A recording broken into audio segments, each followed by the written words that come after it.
Hi all, it's Arshad Ali from Tech School of Motoring. Today we're going to talk about how to move off correctly from a stationary position. So during your test, you're going to be moving off a couple of times. You'll be asked to stop on the roadside and you have to then move off, obviously. You have to follow these procedures to correctly move off. Okay, now in the start, when you're parked in the test center, you're moving off. That's your first time. Then the examiner will ask you during the duration of the test while you're driving to stop on the road side where it is safe to do so. When you are moving off, regardless of the duration of the stop, you need to follow these procedures correctly. Okay, so let's get into them. So the lesson is about moving off. We call this POM. It stands for preparation, observation, and move.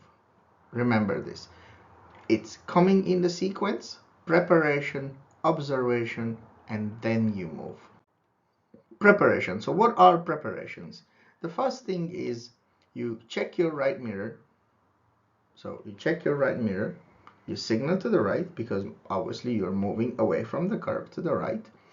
Change the gear. So you change the gear. Once you do that, you move your hand from the gear into the handbrake. Don't put the handbrake down as yet. You just keep the hand there. Remember to keep your feet still, okay? So don't move them yet. It is just the preparation. Once you're ready, the car is ready, we need to do observation. What are the observation? It's a 6-point check. So the first thing is you check over your left shoulder. Very important, a proper check, not just like that or like that. No, a proper check so you can see your blind spot properly on the left hand side. Then you check your left mirror, then you look forward, you look into your rear view mirror, then you check your right mirror, and then over your right shoulder.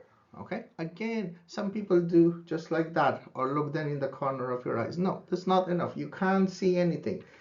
You need to look over to, let's say, 4 o'clock, not 3 o'clock. So that's not enough. A full 4 o'clock check. Okay, once that's done, remember, when you look over your shoulder, nobody's coming, then you need to move. Okay, so we're going to demonstrate it here is if you look at the car. So the first thing we're going to do is we check our mirror, then we give a signal to the right, we do our observation all the way around, 6-point check. Once that's done, look over your right shoulder, nobody's coming, it is safe to go. You move off from the curb slightly away and cancel your signal, and off you go. And go up to the speed limit. Remember, don't stick around at 30, 40 unless the speed limit is 30. If it's 50, go up. We will talk in another lesson about progression. For now, I hope this has been informative for you. Here is our contact details for our social media if you would like to join us for more tips on how to pass your test and how to be safe on the road. For now, that's it. I'll see you in the next one.